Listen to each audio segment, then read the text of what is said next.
Hi, to install GCAM on your Poco X7 Pro, firstly let's open Play Store. And just note that previously this app was not available on the Poco X7 Pro. Therefore, we had to install many other additional apps to get this GCAM. But now you can easily find it if you just go in your search bar and enter GCAM.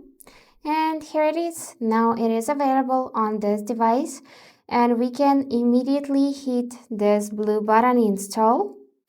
And now just in a couple of seconds it would be installed. And make sure you got good Wi-Fi connection or mobile internet enabled. And we can immediately open it.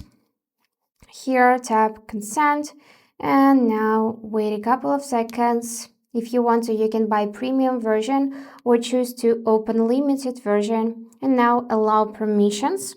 So tap while using the app. Now let me adjust brightness. And yep, now we can actually use GCAM. So that's it for today. If you enjoyed this video, please subscribe, like and comment. And I wish you all the best. Bye bye.